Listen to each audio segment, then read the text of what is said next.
Okay, I think we'll get started. So first off, hi everyone, welcome to today's webinar on the theme, automate everything almost, together with GetAccept and Microsoft Power Automate. So in this webinar, we have the expert from Microsoft and GetAccept to take you through the first steps of how to start automating your Microsoft environment using Microsoft Power Automate, PowerApps together with GetAccept, of course. And the experts we have for today is Helena Fuchs from Microsoft and our very own Head of Product, Adam Hjort from GetAccept. Welcome, guys. Thank you. Are we psyched? Are we ready to go? I think so. I'm pumped. Perfect. So for everyone, we have 30 minutes for this webinar. So with a very simple agenda, but of course, we will leave time at the end for some Q&A. But before we start, perhaps a brief introduction of yourselves. Let's go with your role, the company you work at, and maybe just add one personal thing in the end. So ladies first, Helena, would you like to start? Yes, of course. So my role at Microsoft Sweden is that I am what's called a business group lead. In Swedish, that would translate to affärsområdeschef for business applications and the Power Platform that is sort of a newbie in our offering. I've been with Microsoft for 8 years, and on a personal note, I'm a tech girl. I love technology because it makes my life easier, so to speak. And that's actually the topic of today. We're talking about automation. That's something that can really improve my life. Welcome. Great to have you here. Adam? Yes, my name is Adam, Head of Product at GetAccept. So what that means is basically I'm responsible for our platform, what we prioritize, what we do. And I've been, of course, involved with the development of this new connector to Power Automate. On a personal note, I like to solve problems on basically any level, I would say. So, yeah. Great. No comments on the hair color today? No. Okay, let's leave it to them. See if there is some questions and answers on that one later on. So just shortly about me, I'm Fredrik, Solutions Engineer here at GetAccept, and in this webinar, I will be the one moderating. So I will ask you guys the relevant questions. However, this is my first time moderating, so bear with me, of course. But now when everyone knows who we are, let's get this webinar started. And let me just start by saying that, I mean, automation is a very hot theme right now. And Helena, you recently said something to me that I could really relate to. You said that to be able to automate workflows, you first need to go digital. I think a lot of us can relate to that. And could you just perhaps, in short, give us an update, like on the current landscape and perhaps the value of automation? Yes, I'm happy to. And in all honesty, we have this picture of ourselves and Sweden as a country to be in the forefront of technology and really leverage the tools that are out there. But the hard facts are that we still do a lot of things manual. That could be, humans performing tasks, and we do it on paper. And it's a little bit troublesome to see that the number is so big as of 40% of processes that we still do on paper. Meaning I first take notes on a paper and then I have to go to a digital tool and I have to enter it and maybe someone else needs to copy that to a second tool, etc., etc. And that's one thing. So first we need to go digital. And the second thing that is a little bit troublesome is the lack of competence we have in Sweden to actually use the tools that are available as of today. And I think that we can all take a bigger responsibility to improving that number. And it's everything from IT competence within the partner landscape to customers on site and even children at school. Yeah, it's a big statement, of course, but I think it's so true as well when we're discussing it. And it's also interesting, but with that in mind, then I think that let's head over to the main topic for today, okay? So what is Power Automate and PowerApps? And again, Helena, you mentioned that these are relatively new terms, right? So for those who don't know, including myself, can you just please explain in short what it is? Yes, so PowerApps and PowerAutomate are two products that we include in what we call the Power Platform. And the Power Platform, it's all about low code, no code. And low code, no code, that's not new. It's been with us since the 80s or something. I don't know. I was at school at that time.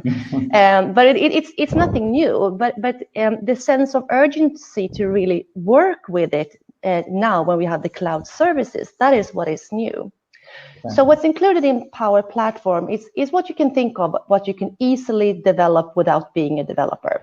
So Power BI, the ability to visualize with graphs, you use data to look at statistics, etc. Power Virtual Agents, we all know what a virtual agent is. But the beauty is, of course, when you do it low code. So you and I that are not techie people or developers, I can spin up an agent really easy by, if I'm used to working with, let's say, Microsoft, Excel, or PowerPoint, okay, then I'm set to go. Okay, so that is what defines like low code, like you can do it without having a technical background, for example. Correct. It's easy for, let's call it a citizen developer to do something, to create an application. Okay. And then we have the Power Apps, and that's everything from an application that you can look at in any browser to a smaller app that you can have on your cell phone. And I mean, back in the days when we started to have smartphones, we said there is an app for that, there is an app for that, and there was almost an app for everything. But that's not the case today. There are so many areas where we cannot product develop when we need our customers and partners to fill the gap to solve critical business problems. So that's the app. And then we have the Power Automate. That's, let's call it how you can create flows. That if this happens, then this should happen when you create the flow. And that's the topic of today, of course, how to use automation in the cloud services. And in the brackets, you have RPA, that's robotic process automation. That's kind of the little bit more advanced step of doing automated services to legacy systems where you don't have a connector, so to speak. Yeah, and I would say, like, for me, who is personally quite interested in artificial intelligence and machine learning, it seems like we're seeing more and more results of that, also in the business to business related in how we are using our products, like in this case, Power Platform. It seems like it's a result of that, right? Yes, correct. And this, I mean, low code, no code, that's not new. But the thing with this area is that when you move to cloud services, there is so much more that you can do with the low code. So that's what's new. So Microsoft have been working with this for, I think it's 3.5 years when we've had products in market, BI longer, of course. And I mean, we see numbers as of today where we have more than, I think it's like 30 million automations per day running in our data centers. So it's something that customers are picking up and understand that they can benefit from. And that is also something you are, touching on that gets me really curious, is that, looking at Microsoft as a world-leading IT company, right? So why do they invest so much in automation? And could you just perhaps give us your vision on this? And yes, of course. And the truth is, we product develop where there is a customer need. And this is an area where the need from customers are growing rapidly. And we know that there is a gap between IT and the business, because business is keen to solve business processes and business problems, and IT works with governance, and you're making sure that everything is secure. So there is a rapid need to do something differently. If we look at what we can benefit from working with automations, there are huge costs to save, of course. If you move away from manual processes to automation, you can do cost savings. We can talk about environmental KPIs that you have as a company. We can think about how do we attract new employees. If I look at my children and when they are about to go into start working in a few years, what company will they choose to work at? A company that is high tech, or are they willing to work at a company where you still work on paper processes?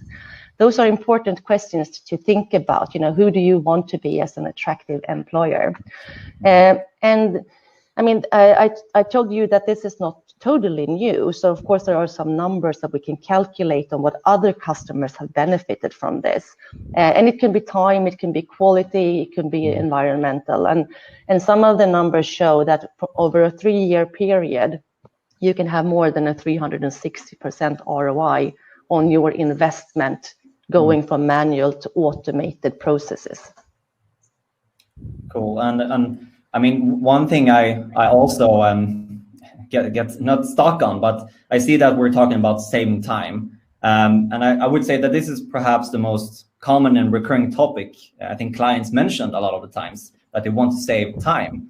However, what I feel and what my colleagues usually feel is that a lot of them are not always ready to invest the time to begin with, right?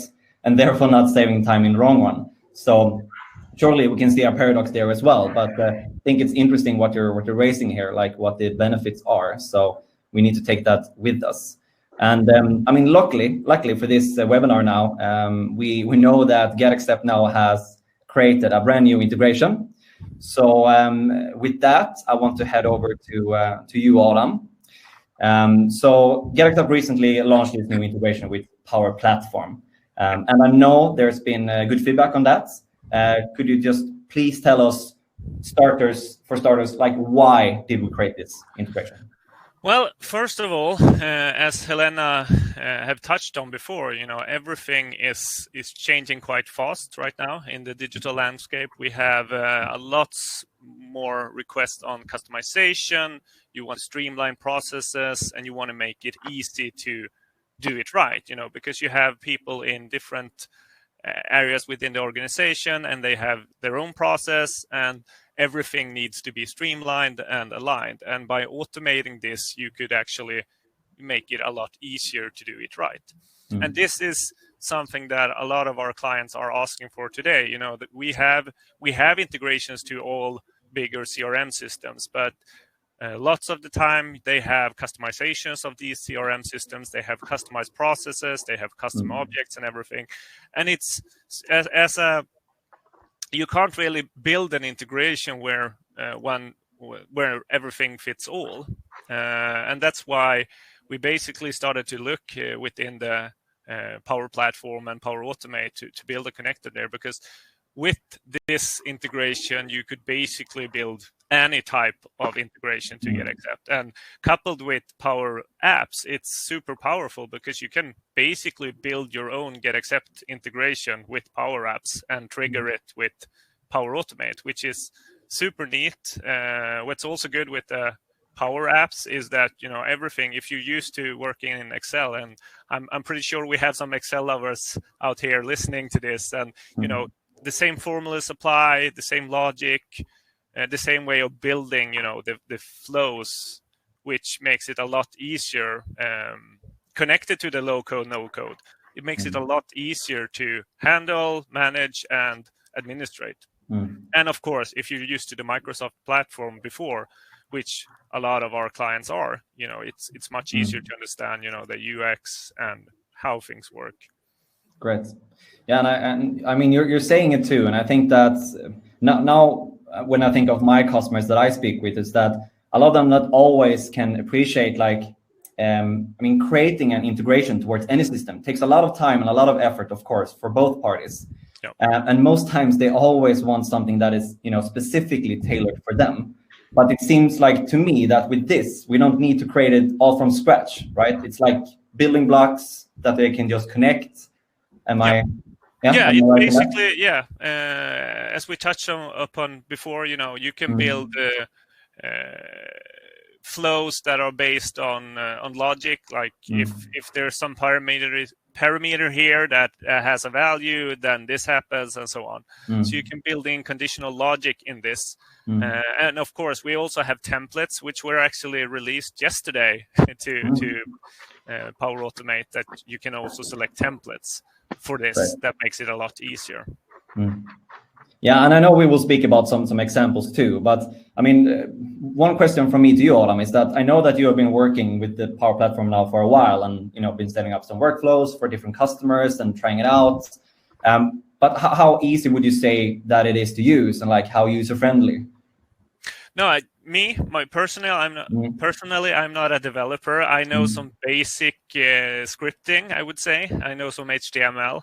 And of course, I'm used to the, just growing up in Sweden, you're used to the Microsoft platforms in general, I would say.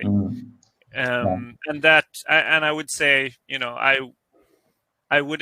I haven't needed much help to, set up the flows, to set up the logic and everything, because, if you're used to using Excel, it's quite easy, I would say. Okay. And also with PowerApps, just building the flows, it's very much what you see is what you get. So yeah, it seems like it's well thought out, I mean, as well, from what I've seen. So I can strongly agree. So just one other thing there, Adam. I mean, a lot of other e-signing softwares has this technology as of today, right? So we're not at all alone in this. All the big brands are doing it from what I've seen. But how has the feedback been? What sets us apart? It's funny that you mentioned this, because first of all, not all e-signing providers do have a connector to the Power Platform. It's we have 3 or 4 bigger players that actually have connectors.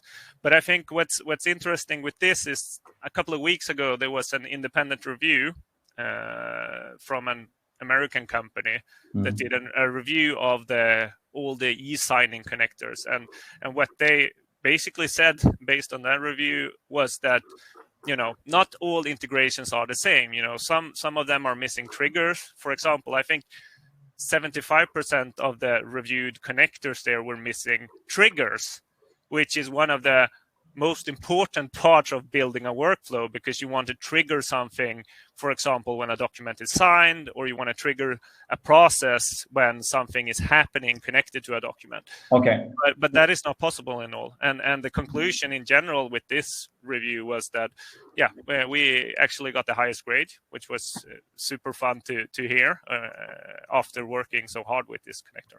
Okay. So just so I understand, and everyone else in this webinar, so we have, if I'm guessing, Adam, we have actions and we have triggers, right? Yeah. Okay. So an action is like when this happens, when you click on this button, this action should then later on go. Yeah, so the trigger triggers the action. So a trigger could be, for example, connected to GetAccept. A trigger could be when a document is signed, which is probably the most common trigger. But it could also be when a document is rejected or commented, and so on. So what we at GetAccept have done is that we have created these triggers and actions. So that what we've done with the connector is basically we've hooked up basically our API towards the Microsoft Power Platform, which makes it possible to do a lot of events related to the GetAccept platform. As I said before, you can basically together with PowerApps, you could basically build an integration to GetAccept just by putting out fields, putting out buttons, and so on, and making screens. So if I just direct to you, Helena, now, and I guess I want to ask the same question for you as I asked Adam. Is there any other players in the automation field as well? That I mean, what I'm asking is, how do Microsoft does this differently than other players in this field? Would you say? Well, from a Microsoft perspective, what I'd like to call out about why we are different is, first of all, we are not new to delivering services in cloud. We've been doing this for a long time, and I think that we've earned a lot of trust in that, delivering our services on multiple layers, I should say. So that's one thing where I think Microsoft is different. The other thing is, if you think about doing triggers and creating actions, it's all based on data. And we are one of the few players that actually have a lot of data in our platform, because we have the ERPs, the CRMs, we have the Microsoft 365, we have the Azure cloud. So you can actually do a lot of things with the data when it is stored in our bigger cloud services. Perfect. Great. So let's head over to some examples, okay? And Adam, you mentioned that a lot of our clients have requested this integration, of course, but then I also asked, like, how can it actually help them? So what benefits do they get from the integration? Could you give us perhaps a couple of examples of that? Yes, of course. So one of the most common things you want to do with GetAccept would be, for example, to save a document, a signed document within a repository that is common to save documents in, for example, that you store other types of documents. So this is probably the most asked for procedure or action. So whenever a document is signed in GetAccept, you want it stored. It might be to legal reasons, it might be due to internal policies and so on. For example, you might have a GDPR setting in GetAccept, so we actually remove all signed documents. And therefore you want to save it in another repository. And of course, SharePoint, working in the Microsoft environment, you're probably using SharePoint. And what this template that we've created is basically, it's storing all signed documents within SharePoint. And you can, of course, set up logic here if you want to store it in a certain folder, you want to add a certain tag to it, or you want to base where it's stored based on certain conditions within the document. You could, of course, do that also. Great. Okay, so now I would say that, okay, I might be cheating here a little, Adam. I have customers asking for this, but can you also, like, so within using Dynamics, for example, could you use this to perhaps move opportunities, to the next step, and therefore create new workflows with this? And is that also possible? Well, you could basically, if there's a connector within to PowerApps, it doesn't have to be a Microsoft platform. Of course, all Microsoft platforms are available within the Power Platform, but you could do it basically. It's your creativity that sets the limits here. You could, of course, move opportunities. You could send text messages based on actions. You could initiate processes afterwards. So it's really up to understanding what your actual needs are and how you can improve your internal processes or external processes. And that's where I guess we come in as well, right? To help them understand, like, what are the workflow that we want to enable, and how can we do that with Power Platform? Yes, exactly. So it could be, from everything from, you could, for example, set up a workflow. As this example, what happens after the document is signed? Well, then we have, so it could be dependent. Let's say you have an HR document. So you're sending to all prospective employees, you're sending an employment contract, for example. And so what do you do? What manual process do you have afterwards? Maybe you send them some introduction, an email with introduction, but maybe you do other things also. And all these, if they are digital, these processes, maybe you could make them digital if they are not today, but then you can also automate these. So it could be, for example, sending a welcome email with links to certain login portals or portals you have to log into, or maybe you have to submit some information about you that we need, or the employer needs to initiate further processing and so on. So you could basically automate processes afterwards. So onboarding, but it could also be, of course, if you want to do, as this example, sending invoicing details to finance, which is a pretty common case also for our clients, that you want to automate a process because you have to do it manually otherwise. And as you might know, if you're doing too many manual processes, then it's dependent on people, and people might be sick, people might be home with kids, or they, Of course. Yeah, okay, that's great. Helena, I mean, this sounds really helpful and effective, of course, but we need to ask as well, are there any risks with working automated that you see? I'm stuck to the 40% manual processes. What's the risk of doing nothing? The risk of doing manual errors is so much bigger than the risk of doing automations. But important to call out is, of course, don't go all crazy. Think of a governance model around this, because when we go into the low code space and you set the power free of that to your organizations, be sure to have a governance model in place. So you can actually work with your apps and automations moving forward. Okay, great. So we're almost running out of time, but last but not least, before wrapping this up, could you please just give us your top 3 tips to think of when you are planning to start working automated like this? Yeah, I have your answers here. So should I start or should Helena start? No? Go, Adam. Yeah, so I think connected to what you asked for earlier now about risk with automation, I think it's not exactly a risk, but I think it's super important when you start out a project like this, we want to automate this process that has been manual, that you try to think of the actual value that you want to provide when doing this, because sometimes you have thought out the process in mind, but it might be only a small part of the actual process that you could automate here, that you could simplify a lot more. And that's why I think it's super important to think holistic. So what are you actually trying to achieve instead of just looking at a part of a process? You try to take the whole picture. Of course, sometimes you can't automate everything, but just trying to look at the bigger picture and try to see the actual value that you want to provide with this automation will make it a lot better from the start.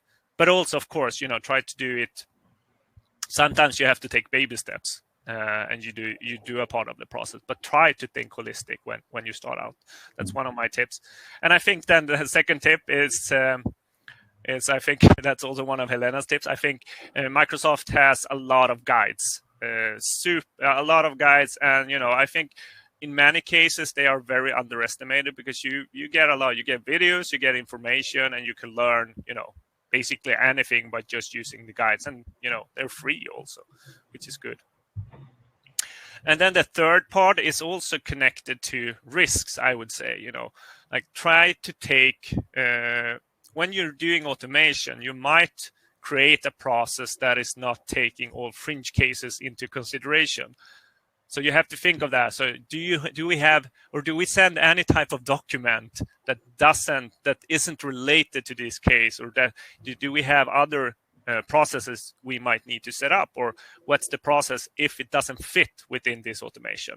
So I think that is super important also, and of course it's connected to my first tip, but also think of these cases where it's Great, thank you. Helena? Don't be a blocker. The low code has moved from the backyard into the dining room. Just start to work on it. Just think of a case, go to your leadership team and tell them the value that you can bring. Pick your KPI. Start small. You just start. Start small. Identify something that you can do and just run with it, and then you will find more opportunities to automate. And then back to the problematics we have with the competence in Sweden. There is so much learning and training material on learn.microsoft.com. So be curious, just have a go at it. Look at what you can do for your organizations. Of course, both of you are mentioning that we need to use the guides. That's good for you, I guess. More for us. That's great. Okay, good. So just want to take 10 seconds to say that we are going to answer some questions now. We're on time right now, so 11:30. But for everyone's knowledge, this webinar has been recorded, and you will all get the link to send after this, so that will come automatically. But thank you all for joining. And if you have any further questions after this, just reach out to either us at GetAccept or Helena at Microsoft. So thank you so much. So let's head over to some questions that we see that have come in. Let's start with one question here: that will it be possible to use the tools for within an opportunity in dynamic sales. I think we touched upon this. Open a creation a new agreement envelope and directly from their upload documents, like a complex agreement with attachments stored in a Microsoft Team file library. Yeah, I think that, Adam, we touched upon this, right?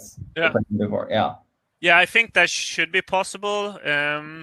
It kind of depends, but as I said before, it's mostly your creativity that blocks things here or processes. I think that this should be possible. We've created some feeds or flows where based upon a document is uploaded in SharePoint or an opportunity changes, for example. That is possible. So I think this should be possible. We can talk about it a bit more in detail. I guess like always, it's very case by case, I would say. But it's good that the question comes in, and we can always take that separately and see exactly how the workflow should be set up. Yeah, I don't see any no, I don't either with this. I got a private question that I could answer in public. And that is basically, what's the difference between the Microsoft approval and GetAccept? Actually, I'm not that familiar with Microsoft approval, but I think in general, comparing like e-signing solutions, I would say that GetAccept as a platform is a bit more focused on actually providing more value to the whole sales process and the process before the sale process, and not just e-signing. I would say is the biggest difference between different types of platforms. A lot of things happens, within the sales dialogue. If we're focusing on sales, that comes up to the point where we need to send something for signature rights. So I guess, exactly. So connecting that to triggers, for example, we have a lot of tracking in GetAccept, so we could actually see what is actually happening with the document. And that is something, I guess, I'm not sure, as I said before, how MS approval works, but normally there's not that much tracking involved, and you couldn't automate some processes based on this tracking, if so. That's right. I actually had one question from a customer that I would like to bring into this conversation too. And I think that we talked about it before, but they were asking me, like, if their company was interested in starting using this kind of integrations, like how do we recommend that they get started in the best way? Like, where do they start? Do they reach out to us? Do they, research at first? Or if they don't have the knowledge internally, that is. I would always say reach out to us. It's super good to get an understanding of the case before starting working on it. I think because I think we can help them with also, especially when it comes to the sales process or HR process for that is, what can we actually help here, or how could you actually build something here that helps you with your customized process? And just, it doesn't have to be a long talk, but just understanding the case, I think we could point them in the right direction. Perfect. Great. Helena, is there anything you would like to add before we end this session? Well, thank you for inviting me. I'm always honored when we have partners building fantastic solutions on top of our tools. So thank you for that. And to the audience, again, just try it out. This is the new tomorrow or the new today on how we do things. So great. Perfect. But with that, from me as well, thank you all for joining. It's been a good session, good questions, and a good conversation with everyone here. So thank you for that. So have a good week, everyone, and I hope to talk to you soon about Power Platform even more. Thank you. Thank you. Bye. Bye. Bye.